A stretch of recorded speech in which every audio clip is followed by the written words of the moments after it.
மரூர்பட்டியில் 70 கோடி ரூபாய் மதிப்பீட்டில் புதிய மேம்பாலம் கட்டும் பணிகளை மாநில ஆதிதிராவிடர் மற்றும் பழங்குடியினர் நலத்துறை அமைச்சர் மருத்துவர் மதிவேந்தன், பாராளுமன்ற உறுப்பினர்கள் ராஜ்குமார், மாதேஸ்வரன் ஆகியோர் தொடங்கி வைத்தனர்.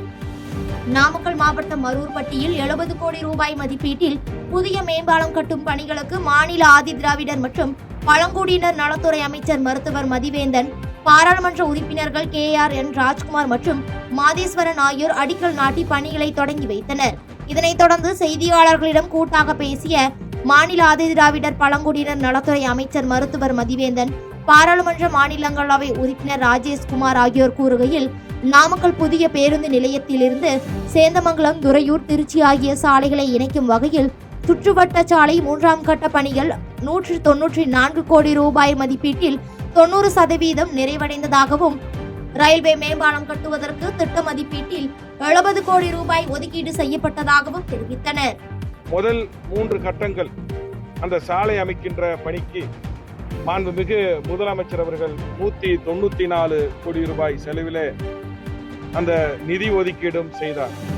அதன்படி இப்பொழுது சேலம் சாலையில் அமைக்கப்பட்டிருக்கக்கூடிய அந்த பேருந்து நிலையத்திலிருந்து இங்கிருந்து முதலில் சேந்தமங்கலம் சாலையும், அங்கிருந்து துறையூர் சாலையும், திருச்சி சாலையும் இணைக்கின்ற அந்த 3 கட்ட பணிக்கு அந்த 194 கோடி ரூபாயில மதிப்பீட்டிலான அந்த திட்ட மதிப்பீடு தயாரிக்கப்பட்டு ஒப்பந்த புள்ளிகள் கோரப்பட்டு ஏறத்தாழ இந்த சுற்றுவட்ட சாலையின் 3 கட்ட பணிகள் நிறைவடைந்து 90% தற்பொழுது நிறைவடைந்திருக்கிறது. இது 3 கட்ட பணியில் 2வது கட்டத்திலே பேருந்து நிலையத்திலிருந்து சேந்தமங்கலம் சாலையை இணைக்கின்ற பகுதி, இங்கு இந்த மரூர்பட்டி கிராமத்தில் ஒரு ரயில்வே பாதை இருக்கின்றதால் ஏறத்தாழ இங்கு இந்த ரயில்வே மேம்பாலம் கட்டுவதற்காக இந்த திட்ட மதிப்பீட்டில் 70 கோடி ரூபாய் ஒதுக்கீடு செய்யப்பட்டது. இந்த சாலை அமைக்கின்ற பணி நடைபெறுகின்ற நேரத்திலே இந்த ரயில்வே மேம்பாலமும் அமைக்கப்பட வேண்டும் என்கின்ற அந்த நோக்கத்தில்தான் நிதி ஒதுக்கீடு முழுமையாக தமிழ்நாடு அரசாங்கத்தால் செய்யப்பட்டது. கல்பாக்கம் அருகே பெட்ரோல் பங்க் உரிமையாளரை வெட்டி கொலை செய்யப்பட்ட சம்பவத்தில் 4 பேரை கூவத்தூர் போலீசார் கைது செய்தனர். செங்கல்பட்டு மாவட்டம் கல்பாக்கம் அருகே கூவத்தூர்பேட்டை பகுதியைச் சேர்ந்த மோகன்ராஜ் என்பவர் சொந்தமாக பெட்ரோல் பங்க் நடத்தி வருகிறார். இந்நிலையில் கடந்த 29ஆம் தேதி இருள் சூழ்ந்த இடத்தில் காரில் வந்த மர்ம நபர்கள் கத்தியால் மோகன்ராஜை சரமாரியாக வெட்டிவிட்டு தப்பிச் சென்றனர். இந்த தகவல் அறிந்து சம்பவ இடத்திற்கு வந்த கூவத்தூர் போலீசார் பலத்த காயங்களுடன் இருந்த மோகன்ராஜை மீட்டு செங்கல்பட்டு அரசு மருத்துவமனைக்கு அனுப்பி வைத்த நிலையில் மோகன்ராஜை பரிசோதித்த மருத்துவர்கள் அவர் ஏற்கனவே இறந்துவிட்டதாக தெரிவித்தனர். இந்த சம்பவம் தொடர்பாக கூவத்தூர் போலீசார் 2 தனிப்படைகள் அமைத்து வழக்கு பதிவு செய்து குற்றவாளிகளை தீவிரமாக தேடி வந்த நிலையில் நாவக்கால் பகுதியைச் சேர்ந்த ரகு, தட்சிணாமூர்த்தி, ரவீந்திரன் மற்றும் கதிர்வேல் ஆகிய 4 பேரை போலீசார் கைது செய்தனர். இதனைத் தொடர்ந்து போலீசாரின் விசாரணையில் பெட்ரோல் பங்கில் தங்களுக்கும் எதிர்த்தரப்பினரிடையே ஏற்பட்ட மோதல் CCTV காட்சிகளை சமூக வலைதளங்களில் வெளியிட்டதால் மோகன்ராஜை கொலை செய்ததாக அளித்த வாக்குமூலத்தின் அடிப்படையில் குற்றவாளிகள் மீது வழக்கு பதிவு செய்து திருக்கழுக்குன்றம் மாவட்ட உரிமையியல் மற்றும் குற்றவியல் நடுவர் நீதிமன்றத்தில் ஆஜர்படுத்தி சிறையில் அடைத்தனர்.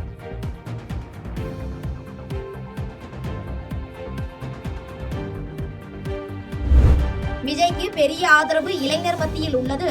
ஆனால் அது எந்த அளவுக்கு ஓட்டாக மாறும் என்பது தேர்தல் சமயத்தில் தான் தெரியும் என மதுரையில் நடிகர் பசும்பொன் படத்தில் நடித்த நடிகர் பஷீர் தெரிவித்தார். தேசிய தலைவர் பசும்பொன் முத்துராமலிங்க தேவரின் வாழ்க்கை வரலாற்றை மையமாக வைத்து எடுக்கப்பட்ட பசும்பொன் திரைப்படத்தில் நடித்த நடிகர் பஷீர் மதுரை தனியார் விடுதியில் செய்தியாளர்களை சந்தித்தார்.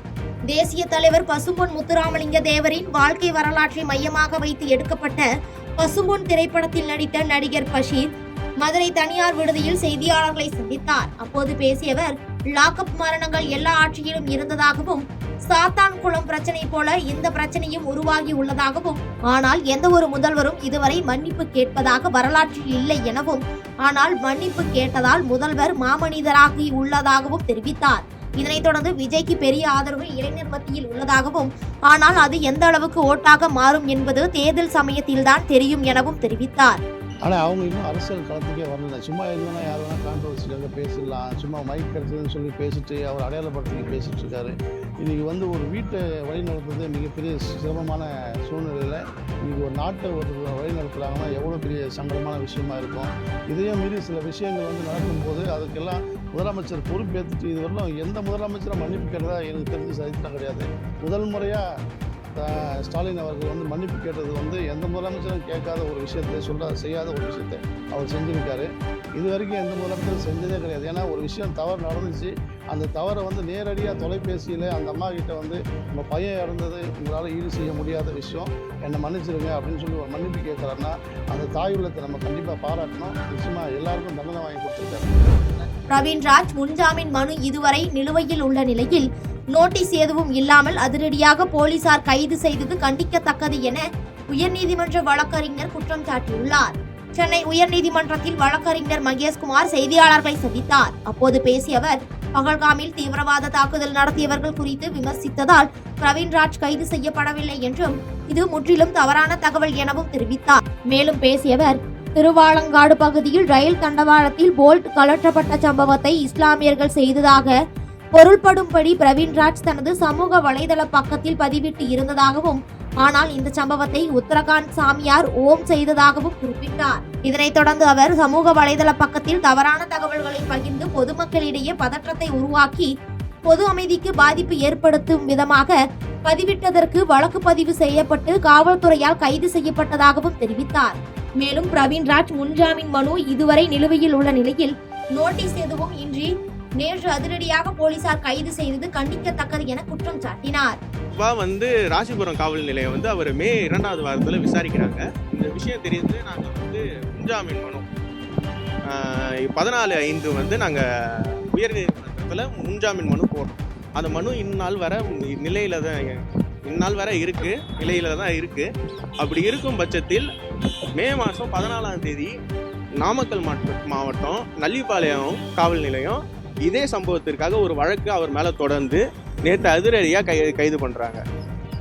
இப்படி இருக்கும் பட்சத்தில் அவருக்கு 35 BNS நோட்டீஸும் கொடுக்கல, எதுவுமே கொடுக்கல. அவர் அரெஸ்ட் பண்ணுறது வீட்டிலேயே தான் அரெஸ்ட் பண்ணுறாங்க. ஏதாச்சும் நோட்டீஸோ ஏதோ கொடுத்துருந்தா நாங்கள் நேரில் ஆஜராகிறதுக்கு ரெடியாக தான் இருக்கோம். இப்படி இருக்கும் பட்சத்தில் நேற்று வந்து இந்த காவல்துறையினர் இந்தமாரி அரெஸ்ட் பண்ணது கண்டிக்கத்தக்கது. இதை நாங்கள் வந்து மனு இன்னும் நிலுவையில் இருக்குது. தமிழகத்தில் என்றைக்கும் இருமொழி கொள்கைதான் எனவும், தமிழ் மொழியில் படித்தவர்களுக்கு வேலை வாய்ப்பு உள்ளிட்ட பல்வேறு துறைகளில் முன்னுரிமை வழங்கி வரும் அரசு திமுக அரசு என கழக உயர்நிலை செயல் திட்ட குழு உறுப்பினர் பொன்முடி தெரிவித்தார். விழுப்புரம் மாவட்டம் திருக்கோவிலூர் நகராட்சியில் தெற்கு மாவட்ட திமுக சார்பில் ஓரணியில் தமிழ்நாடு விளக்க பொதுக்கூட்டம் மாவட்ட கழக பொறுப்பாளர் பொன் கௌதம சிகாமணி தலைமையில் நடைபெற்றது. மேலும் இந்த பொதுக்கூட்டத்தில் திருக்கோவிலூர் சட்டமன்ற உறுப்பினர் பொன்முடி கலந்து கொண்டு சிறப்புரையாற்றினார்.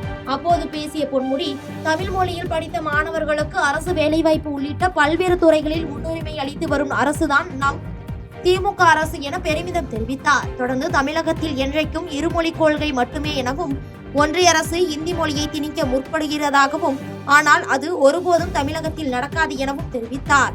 மேலும் இந்த நிகழ்ச்சியில் சட்டமன்ற உறுப்பினர் அன்னியூர் சிவா மற்றும் திருக்கோவிலூர் நகராட்சி தலைவர் முருகன் உள்ளிட்ட பலர் கலந்து கொண்டனர். ஒவ்வொரு இல்லத்திற்கும் சென்று நீங்கள் இந்த பிஜேபி ஆட்சி நம்மை தமிழை ஒழிக்க நினைக்கிறார், இந்தியை புகுத்த நினைக்கிறார்கள். இந்தியை புகுத்த முற்பட்டவளெல்லாம் ஒழிந்து போய் இந்த தமிழகத்தில் இந்தி திணிப்பே கூடாது என்று அந்த காலத்திலிருந்து மாணவர்களும் இளைஞர்களும் கழக தோழர்களும் போராடி இன்று இருமொழி கொள்கையின் மூலமாக தமிழையும் ஆங்கிலத்தையும் நிலைக்கச் செய்திருக்கிறோம் என்று சொன்னால் அதுதான் நம்முடைய கலைஞர் அண்ணா அவர்களுடைய சாதனை. அதை இன்னும் தொடர்ந்து செய்து கொண்டிருப்பவர்தான் நம்முடைய தமிழக முதலமைச்சர் தளபதி என்பதை யாரும் மறுக்க முடியாது. இப்ப என்ன பண்ண இருமொழி கொள்கையை ஒழிக்கணும்னு நினைக்கிறேன். நமக்கு தமிழ் தமிழ் தமிழ். அதனால்தான் தமிழிலே படிப்பவர்களுக்கெல்லாம் பல்வேறு சலுகைகளை தமிழக முதலமைச்சர் தளபதி அவர்கள் அறிவித்து அவர்களுக்கு வேலை வாய்ப்புகளிலேயும் முன்னுரிமை கொடுத்து எல்லா வசதிகளையும் அவர்களுக்கு செய்து கொண்டிருக்கிறார். போலீஸ் விசாரணையின் போது உயிரிழந்த அஜித்குமார் கொலை வழக்கில் முக்கிய சாட்சியங்களை வழங்கிய தனக்கு காவல்துறை பாதுகாப்பு வழங்க வேண்டும் என சத்தீஸ்வரன் டிஜிபிக்கு கடிதம் அனுப்பியுள்ளார். சிவகங்கை மாவட்டம் மடப்புரத்தில் போலீஸ் விசாரணையின் போது அஜித்குமாரை போலீசார் தாக்கிய போது எடுத்த வீடியோவை கோயில் ஊழியர் சத்தீஸ்வரன் வெளியிட்டிருந்தார். அந்த வீடியோ பெரும் பரபரப்பை ஏற்படுத்திய நிலையில் வழக்கின் முக்கிய சாட்சியாகவும் அந்த வீடியோ எடுத்துக் கொள்ளப்பட்டது. இந்த வீடியோ காவல்துறையினருக்கு எதிராக முக்கிய சாட்சியாக அமைந்ததால் தனக்கு உரிய பாதுகாப்பு வழங்க வேண்டும் என சத்தீஸ்வரன் டிஜிபி அலுவலகத்திற்கு கடிதம் அளித்துள்ளார். அக்கடிதத்தில் தனக்கும் அஜித்குமார் குடும்பத்தினருக்கும் காவல்துறையினர் உரிய பாதுகாப்பு வழங்க வேண்டும் என்றும் அப்படி பாதுகாப்பு கிடைக்கவில்லை என்றால் நீதிமன்றத்தில் மேல்முறையீட்டிற்கு கொண்டு செல்வோம் எனவும் குறிப்பிட்டுள்ளார். மன உளைச்சல் இந்த மாதிரி பார்த்து இருக்க சொல்லுங்க அப்படின்ற மாதிரி நேரடியாக வராமல் மறைமுகமாக ஒரு சிலர் சொல்லி வராங்க. ரிப்போர்ட்ஸ் மூலியமாகவுமே என்கிட்ட சொன்னாங்க, இந்த மாதிரி நீங்கள் தான் அடித்து கொண்டு போய் விட்டீங்களா அந்த தம்பியை. அப்போ நான் அவங்களே ஊரில் போய் விசாரிச்சுக்கானேன்ட்டு அடிச்சுன்னு யாராவது ஒருத்தவங்க சொல்லி சொல்லுங்க, நீ என்ன குற்றாலின்னு கூட சேர்த்துக்கணும்னு சொன்னேன். அவங்க சொல்லிட்டாங்க, அந்த பையன் தாங்க இது எல்லாத்துக்குமே இருக்கு. நான் ஒத்துக்கிறேன், என்ன என் மனசாட்சின்னு ஒன்று இருக்குது, மனசாட்சிப்படி நான் பண்ணிட்டு இருக்கேன். அது அவனுக்கே என்னை பற்றி சொல்கிறாங்களே, குற்றம் சொல்கிறவங்களுக்கும் சொல்கிறேன், அவனுக்கு இது நடந்திருந்தாலும் நான் கண்டிப்பாக அதை பண்ணியிருப்பேன். அதில் எந்த மாற்றமும் இல்லை. அவங்க இதை எப்படி வேணாலும் அரசியலாக்கலாம், எதை வேணாலும் ஆக்கிட்டு போகிறாங்க. நான் எப்பயும் ஒரே மாதிரி தான் இருப்பேன். நான் என் மனசாட்சிப்படி தான் பேசுவேன். இந்த ஊர் அந்த மாதிரி தான், நீதி தெய்வம் வாழ்கிற ஊர். நான் நீதியை தான் நிலைநாட்டுறது தான் பேசுவேன். நான் தவறாக பேசலை, யாரையும் நான் அடிக்கவும் இல்லை. அது இங்கே இருக்கவங்க ஊருக்கும் தெரியும், இறந்து போன அஜித்துக்கு நல்லாவே தெரியும், அவன் தம்பிக்கு தெரியும், உங்க அம்மாவுக்கு தெரியும், எல்லாருக்கும் தெரியும். மக்களின் அடிப்படை தேவைகளை அறிந்து முழுவதுமாக நிறைவேற்றும் திமுக ஆட்சி குறித்து எடுத்து கூறி ஓரணியில் தமிழ்நாடு எனும் திட்டத்தின் கீழ் அனைவரும் இணைய வேண்டும் என அமைச்சர் சி.வே. கணேசன் தெரிவித்துள்ளார். கடலூர் மாவட்டம் திட்டக்குடியில் ஓரணியில் தமிழ்நாடு பொதுக்கூட்டம் அமைச்சர் சி.வே. கணேசன் தலைமையில் நடைபெற்றது. இதில் திமுக நிர்வாகிகள் மற்றும் ஏராளமான பொதுமக்கள் கலந்து கொண்டனர். அப்போது நிகழ்ச்சியில் பேசிய அமைச்சர் கணேசன், தமிழ்நாட்டில் வளர்ச்சியையும் நாட்டு மக்களின் அடிப்படை தேவைகளை புரிந்து 90% வாக்குறுதிகள் நிறைவேற்றப்பட்டு நல்லாட்சி நடைபெற்று வருவதாகவும் அதற்கு சான்றாக திட்டக்குடி சட்டமன்ற தொகுதியில் அனைத்து சாலைகளும் போடப்பட்டுள்ளதாகவும் வெலிங்டன் ஏரி மூலம் 100க்கும் மேற்பட்ட கிராமத்தில் உள்ள விவசாயிகள் பயன்பட்டு வருவதாகவும் தெரிவித்தார். மேலும் திட்டக்குடி தொகுதியில் மட்டும் 50 நேரடி நெல் கொள்முதல் நிலையங்கள் திறந்து வைக்கப்பட்டுள்ளதாக தெரிவித்த அவர், இப்படி மக்களின் அடிப்படை தேவைகளை அறிந்து முழுவதுமாக நிறைவேற்றும் திமுக ஆட்சி குறித்து எடுத்து கூறி ஓரணியில் தமிழ்நாடு எனும் திட்டத்தின் கீழ் அனைவரும் இணைய வேண்டும் எனவும் தெரிவித்தார்.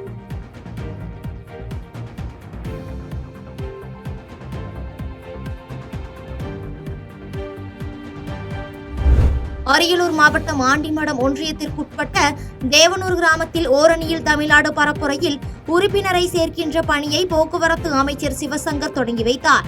அப்போது நிகழ்ச்சியில் பேசிய அவர், தமிழ்நாடு முதலமைச்சர் செயல்படுத்தி வரும் பல்வேறு மக்கள் நலத்திட்டங்கள் குறித்தும் எந்தெந்த வகையில் மத்திய அரசு தமிழ்நாட்டை வஞ்சித்து நிதியளிக்க மறுக்கிறது என்பது குறித்தும் பொதுமக்களிடையே எடுத்து கூறி ஓரணியில் தமிழ்நாடு திட்டத்தின் மூலம் ஒன்றிணைக்க உள்ளதாக தெரிவித்தார். மேலும் தமிழ்நாட்டில் சமூக நீதியை காக்க ஓரணியில் தமிழ்நாடு என்னும் பரப்புரையை முதலமைச்சர் முன்னெடுத்து இருப்பதாகவும் தமிழ்நாடு மக்களை ஓரணியில் திரட்டி பாஜகவின் எதேச்சதிகாரத்தை தடுத்து நிறுத்துவதற்காகவும் இந்த பரப்புரை முன்னெடுக்கப்பட்டுள்ளதாகவும் அவர் கூறினார்.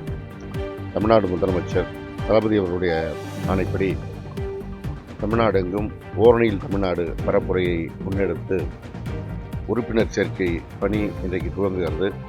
அந்த வகையில் அரியலூர் மாவட்டம் ஆண்டிமடம் ஒன்றியத்திற்கு உட்பட்ட தேவனூர் கிராமத்தில் என்னுடைய உறுப்பினரை சேர்க்கின்ற அந்த பணியை துவக்கி இன்றைக்கு இங்கே உறுப்பினர் சேர்க்கையை துவக்கி இருக்கின்றோம். தமிழ்நாட்டுடைய மண், மொழி, மானம் காப்பதற்கு இந்த ஓரணியில் தமிழ்நாடு என்ற பரப்புரையை தமிழ்நாடு முதலமைச்சர் அவர்கள் முன்னெடுத்திருக்கிறார்கள். தமிழ்நாடு மக்களை ஓரணியில் திரட்டி தமிழ்நாட்டின் மீது பாசிச பாஜக தொடுக்கின்ற அந்த தாக்குதல்களை தடுத்து நிறுத்துவதற்கும் அவர்களுடைய எதேச்சதிகார சதித்திட்டங்களை தடுத்து நிறுத்துவதற்குமான பணியாக இன்றைக்கு இந்த பரப்புரை முன்னெடுக்கப்பட்டிருக்கிறது. ஈரோடு அருகே 12ஆம் வகுப்பு மாணவன் மர்மமான முறையில் உயிரிழந்ததாக கூறப்பட்ட விவகாரத்தில் மாணவர்களிடையே ஏற்பட்ட மோதலில் அடித்துக் கொல்லப்பட்டதாக அதிர்ச்சிகரமான தகவல் வெளியாகியுள்ளது. ஈரோடு குமலன்குட்டை செல்வம் நகர் பகுதியைச் சேர்ந்த சிவா, சத்யா தம்பதியினரின் 17 வயதான மகன் அதே பகுதியில் உள்ள அரசு பள்ளியில் 12ஆம் வகுப்பு படித்து வந்துள்ளார். இவர் 11ஆம் வகுப்பு படிக்கும் போது தன்னுடன் பயின்ற மாணவி ஒருவருடன் பேசி பழகி வந்த நிலையில் 12ஆம் வகுப்பில் இணைந்தவுடன் பேசாமல் இருந்ததாக கூறப்படுகிறது. இதனால் வேறொரு மாணவனுடன் அந்த மாணவி பழகி வந்ததாக கூறப்படும் நிலையில் 17 வயது சிறுவனுக்கும் புதிதாக பழகி வந்த மாணவனின் நண்பர்களுக்கும் இடையே அடிக்கடி தகராறு ஏற்பட்டு வந்துள்ளது. இந்த நிலையில் சம்பவத்தன்று 17 வயது மாணவனை சக மாணவர்கள் தாக்கி தப்பியோடியதாக கூறப்படுகிறது. இதில் சம்பவ இடத்திலேயே அவர் மயக்கமடைந்த நிலையில் மருத்துவமனையில் அனுமதித்த போது அவர் உயிரிழந்தது தெரிய வந்தது. இதையடுத்து மாணவனின் உடல் பிரேத பரிசோதனைக்கு அனுப்பி வைக்கப்பட்டுள்ள நிலையில் முழு அறிக்கை வெளியான பிறகே உண்மை நிலவரம் தெரிய வரும் என காவல்துறையினர் தெரிவித்துள்ளனர்.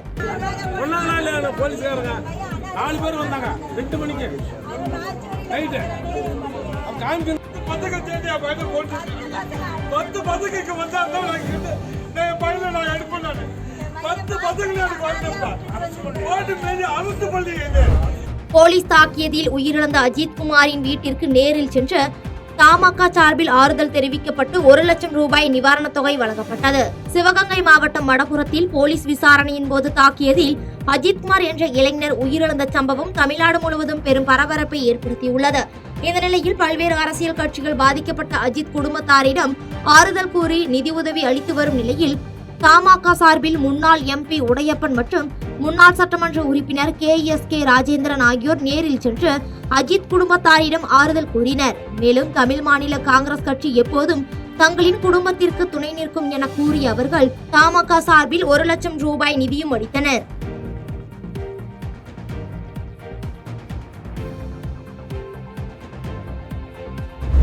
சிவகங்கையில் போலீஸ் தாக்கியதில் உயிரிழந்த அஜித்குமார் மீது புகார் அளித்த பெண் தங்களிடம் அரசு வேலை வாங்கி தருவதாக கூறி பண மோசடியில் ஈடுபட்டதாக பாதிக்கப்பட்ட குடும்பத்தினர் கண்ணீர் மல்க தெரிவித்துள்ளனர். சிவகங்கை மாவட்டம் வடபுறத்தில் கோவில் காவலாளி அஜித்குமார் காவலர்கள் தாக்கியதில் உயிரிழந்த விவகாரம் தமிழகத்தில் பெரும் பரபரப்பை ஏற்படுத்தியது. இதனைத் தொடர்ந்து திருபுவனம் காவல் நிலையத்தில் புகார் அளித்த நிக்கிதா மீது ஏற்கனவே 2011ஆம் ஆண்டு திருமங்கலம் காவல் நிலையத்தில் பண மோசடி வழக்கு இருப்பதாக தகவல் வெளியாகி பெரும் பரபரப்பை ஏற்படுத்தியது. இந்த நிலையில் நிக்கிதாவின் மீது பண மோசடி தொடர்பாக புகார் அளித்த குடும்பத்தினர் செய்தியாளர்களை சந்தித்து பேசினர். அப்போது மோசடியில் ஈடுபட்ட நிக்கிதா மற்றும் சிவகாமி குடும்பத்தினர் தங்களுடைய உறவினர்கள் எனவும் 2 நாளில் அரசு வேலை வாங்கி தருவதாக கூறி 2010ஆம் ஆண்டு 9 லட்சம் ரூபாய் பணத்தை பெற்றுக்கொண்டு ஏமாற்றி விட்டதாகவும் தெரிவித்தனர். முதலமைச்சர் மற்றும் துணை முதலமைச்சரின் உதவியாளர்கள் மற்றும் அமைச்சர்கள் KKSSR தங்கம் தென்னரசு கூட தங்களுக்கு தெரியும் என கூறி பண மோசடியில் நிக்கிதா குடும்பத்தினர் ஈடுபட்டதாகவும் இது தொடர்பாக திருமங்கலம் காவல் நிலையத்தில் 2011ஆம் ஆண்டு புகார் அளித்தும் தற்போது வரை நடவடிக்கை எடுக்கப்படவில்லை எனவும் கண்ணீர் மல்க தெரிவித்தனர். பணம் பறக்க முடியாத சூழல்ல சில இடங்கள்ல வட்டி வாங்கினது 10 ரூபா தாள்களாக இருந்துச்சு. இப்படி 10 ரூபா எல்லாம் கொண்டு வந்திருக்கேன், எங்களுக்கு அசிங்கமா இருக்கு அப்படின்ட்டு ஜெயபெருமானும் சிவகாமியும் சொன்னாங்க. ஆனால் அதை வட்டிக்கு வாங்கினதும் பெரட்டினது எவ்வளவு சிரமப்பட்டோம் அப்படின்றது எனக்கு தெரியும். அத்தோடு மட்டும் இல்லாம பல நபர்கிட்ட இதே போல என்னோட சக பேராசிரியராக ஒர்க் பண்ண செல்வம், அவங்களோட தங்கச்சி, அவங்களோட தம்பி, அவங்களுக்காகவும் 19 லட்ச ரூபா வந்துட்டு வாங்கியிருக்காங்க. சிவகாமி, ஜெயபெருமாள் அவங்க ஹஸ்பண்டு, அவங்க அண்ணன் நிகிதாவோட அண்ணன் கவி என்ற வைபவ் சரண் கவி, அவங்க ஒய்ஃபு சுகதேவி, நிகிதா, இவங்களோட இந்த கவியோட மைத்துனர் கடைசியாக வந்துட்டு எங்களுக்கு பணம் கொடுக்க முடியாது, உங்களால் தெரிஞ்சதை பார்த்துக்கோங்க அப்படின்ட்டு விரட்டி விட்ட நபர் வந்துட்டு இந்த கவி அரசு அவரோட மச்சினை சுகதேவியோட அண்ணன். இவங்கெல்லாம் தான் வந்துட்டு கடைசியாக வந்துட்டு இந்த பணம் இதெல்லாம் வாங்கிட்டாங்க. கடைசியாக பணம் கேட்டு வேலை கேட்டு இது பண்ணுறோம், கொஞ்சம் பொறுங்க, எலெக்ஷன் அனௌன்ஸ் பண்ணிட்டாங்க, ரெடி பண்ணி கொடுத்துறோம் அப்படின்னு சொல்கிறாங்க. அதுக்கடுத்து அப்படியே வந்துட்டு சில காலங்களில் தலைமறைவாயிடுறாங்க குடும்பம். பாமகவில் பொறுப்புகள் வழங்கவும் நீக்கவும் கொண்ட அதிகாரம் தனக்கு மட்டுமே இருப்பதாக பாமக நிறுவனர் ராமதாஸ் தெரிவித்துள்ளார். விழுப்புரம் மாவட்டம் திண்டிவனம் அடுத்த தைலாபுரம் இல்லத்தில் பாமக நிறுவனர் ராமதாஸ் செய்தியாளரை சந்தித்து பேட்டியளித்தார். அப்போது பேசிய அவர், விருதுநகர் பட்டாசு ஆலை வெடி விபத்தில் உயிரிழந்தவர்களின் எண்ணிக்கை உயர்ந்திருப்பதாகவும் கள்ளச்சாராயம் குடித்து இறந்தவர்களுக்கு கொடுக்கப்பட்ட இழப்பீட்டை விட பட்டாசு ஆலை வெடி விபத்தில் உயிரிழந்தவர்களுக்கு நிவாரணத் தொகை குறைவாக வழங்கப்படுவதாக விமர்சித்தார். மேலும் போலீஸ் தாக்கியதில் உயிரிழந்த அஜித்குமாரின் குடும்பத்திற்கு ஆழ்ந்த இரங்கல்களை தெரிவித்துக் கொள்வதாகவும் அஜித்குமார் குடும்பத்திற்கு 1 கோடி ரூபாய் வழங்கப்பட வேண்டும் எனவும் அவர் தெரிவித்தார். அதோடு பாமக சட்டமன்ற உறுப்பினர் அருளை கட்சி பதவியில் இருந்து நீக்குவதாக அன்புமணி அறிவித்ததற்கு பதிலளித்த ராமதாஸ், கட்சி பொறுப்புகள் வழங்குவதற்கும் நீக்குவதற்குமான அதிகாரம் தனக்கு மட்டுமே இருப்பதாகவும், சட்டமன்ற உறுப்பினர் பதவியை நீக்கக்கூட சபாநாயகருக்கு நான் தான் சிபாரிசு செய்ய முடியும் எனவும் அவர் தெரிவித்தார்.